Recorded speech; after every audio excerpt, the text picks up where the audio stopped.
Hi friends, welcome to my channel MPS creations vlog. ಇವತ್ತಿನ ವಿಡಿಯೋದಲ್ಲಿ ನಾನು ತೆಂಗಿನಕಾಯಿನ ಅಲಂಕಾರ ಮಾಡಿ ಕಳಶನ ಯಾವ ರೀತಿ ಕಳಶ ಸ್ಥಾಪನೆ ಮಾಡೋದು ಎಂದು ತಿಳಿಸ್ಕೊಡ್ತೀನಿ. ಬನ್ನಿ ನೋಡೋಣ. ಕಳಶ ನಮ್ಮ ಮನೆಯಲ್ಲಿ ಈ ಥರ ಇಡೋದ್ರಿಂದ ಸದಾ ಲಕ್ಷ್ಮಿ ನಮ್ಮ ಮನೆಯಲ್ಲಿ ನೆಲೆಸುತ್ತಾಳೆ. ಈ ಥರ ಕಳಶ ಇಡೋದ್ರಿಂದ ನಿಮ್ಮ ಮನೆಯಲ್ಲಿ ತುಂಬ ಪಾಸಿಟಿವ್ ಎನರ್ಜಿ ಇರುತ್ತೆ. ಒಂದ್ಸರಿ ಟ್ರೈ ಮಾಡಿ ನೋಡಿ, ನೀವೇ ನೋಡ್ತೀರಾ ತುಂಬ ಬದಲಾವಣೆ ಆಗುತ್ತೆ. ಈಗ ಕಳಶನ ಯಾವ ರೀತಿ ಡೆಕೋರೇಷನ್ ಮಾಡೋದು ಅಂತ ತೋರಿಸ್ಕೊಡ್ತೀನಿ. ಇದೇ ರೀತಿ ಇಡಿ, ತುಂಬ ಚೆನ್ನಾಗಿರುತ್ತೆ. ಒಳ್ಳೆ ಪಾಸಿಟಿವ್ ಎನರ್ಜಿ ಇರುತ್ತೆ. ಒಂಥರ ನೋಡ್ತಾ ಇದ್ರೇ ತುಂಬ ಖುಷಿ ಆಗುತ್ತೆ ಅಲಂಕಾರ ಮಾಡಿದ್ರೆ. ನೋಡಿ, ತೆಂಗಿನಕಾಯಿನ ತಗೊಂಡು ಅದರ ಪಕ್ಕದಲ್ಲಿರೋ ಸೈಡಲ್ಲಿರೋ ಜುಟ್ಟೆಲ್ಲ ತೆಗೆದು ನೀಟಾಗಿ ಚಾಕುದಲ್ಲಿ ಕ್ಲೀನ್ ಮಾಡಿಕೊಂಡು, ಈಗ ತೆಂಗಿನಕಾಯಿ ತಗೊಳ್ಳೋವಾಗ ಒಂದು ಟಿಪ್ಸನ್ನು ಹೇಳ್ತೀನಿ. ಅದೇನಪ್ಪ ಅಂದರೆ, ತೆಂಗಿನಕಾಯಿ ಮಾರ್ಕೆಟಲ್ಲಿ ತಗೊಳ್ಳೋವಾಗ ಈ ಥರ 3 ಕಣ್ಣು ಇರುತ್ತಲ್ವ, ಕಣ್ಣು ಇರೋದನ್ನು ಕಳಶಕ್ಕೆ ಯಾವುದೇ ಥರದ್ದು ತಗೋಬೇಡಿ.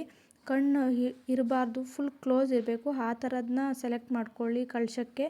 ಮಾಮೂಲಿ ತೆಂಗಿನಕಾಯಿ ಆದರೆ ಒಡೆಯೋಕ್ಕೆ ಸರೋಗುತ್ತೆ. ಕಳಶಕ್ಕಂತೂ ಇದೇ ಥರ ತಗೊಳ್ಳಿ. ಇದು ಹೇಳೋಕ್ಕೆ ನಾನು ಇಷ್ಟಪಡ್ತೀನಿ. ಈಗ ಅರಿಶಿಣದ ಜೊತೆಗೆ ಏನೇನು ತಗೋಬೇಕು ಅಂತ ಹೇಳ್ತೀನಿ. ಒಂದು 3 ಸ್ಪೂನಷ್ಟು ಅರಿಶಿಣ ತಗೊಳ್ಳಿ. ಅದಕ್ಕೆ ಸ್ವಲ್ಪ ಜಾವದಿ ಪೌಡರು, ಸ್ವಲ್ಪ ಪಚ್ಚಕರ್ಪೂರ, ಒಂದೇ 1 ಸ್ಪೂನಷ್ಟು ರೋಸ್ ವಾಟ್ರನ್ನ ಹಾಕಿ ಚೆನ್ನಾಗಿ ಅದಕ್ಕೆ ನಮಗೆ ಎಷ್ಟು ಬೇಕೋ ಅಷ್ಟು ತೆಂಗಿನಕಾಯಿ ಆಗೋಷ್ಟು ಚೆನ್ನಾಗಿ ಮಿಕ್ಸ್ ಮಾಡಿ ಈ ಥರ ಅಪ್ಲೈ ಮಾಡಿ ಸ್ವಲ್ಪ ಹೊತ್ತು ಒಂದು 2 ನಿಮಿಷ ಬಿಟ್ಟು ಈ ಥರ ಕಟ್ ಮಾಡ್ಕೊಳ್ಳಿ. ಕಳಶ ತುಂಬ ಕಳೆಯಾಗಿ ಕಾಣಿಸುತ್ತೆ ಅಲಂಕಾರ ಮಾಡಿದ್ರೆ. ನೋಡಿ, ನಾನು ಈ ಥರ ಕಟ್ ಮಾಡ್ಕೊಂಡಿದ್ದೀನಲ್ಲ, ಈ ಥರ ಕಟ್ ಮಾಡಿಕೊಂಡು ಅದಕ್ಕೆ ಸ್ವಲ್ಪ ಕುಂಕುಮ ತಗೊಂಡು ಅಪ್ಲೈ ಮಾಡಿ. ಈ ಥರ ನಾನು ವೀಡಿಯೋದಲ್ಲಿ ತೋರಿಸ್ತಾ ಇದ್ದೀನಲ್ಲ, ಅದೇ ರೀತಿ ಅಪ್ಲೈ ಮಾಡಿದ್ರೆ ತುಂಬ ಚೆನ್ನಾಗಿರುತ್ತೆ. ಇದು ಹಬ್ಬದ ದಿನದಲ್ಲಿ ನಾವು 15 ದಿನಕ್ಕೊಂದ್ಸರಿ ಈ ಥರ ಕಳಶನ ಇಡ್ತೀವಲ್ವ, ವಾರಕ್ಕೇನಿಡಲ್ಲ, 15 ದಿನಕ್ಕೊಂದ್ಸರಿನೇ ಕಳಶ ಇಟ್ಟರೆ ತುಂಬ ಮುಖ್ಯ. ನೋಡಿದ್ರಲ್ಲ ಯಾವ ರೀತಿ ಅಲಂಕಾರ ಮಾಡಬೇಕು ಅಂತ. ಇದೇ ರೀತಿ ಇಟ್ಟು ನೋಡಿ, ತುಂಬ ಬದಲಾವಣೆ ಆಗುತ್ತೆ. ತುಂಬ ಪಾಸಿಟಿವ್ ಎನರ್ಜಿ ಇರುತ್ತೆ. ದೈವ ಕಳೆ ತುಂಬ ಜಾಸ್ತಿ ಇರುತ್ತೆ ಮನೆಯಲ್ಲಿ. ಒಂದ್ಸರಿ ಟ್ರೈ ಮಾಡಿ ನೋಡಿ.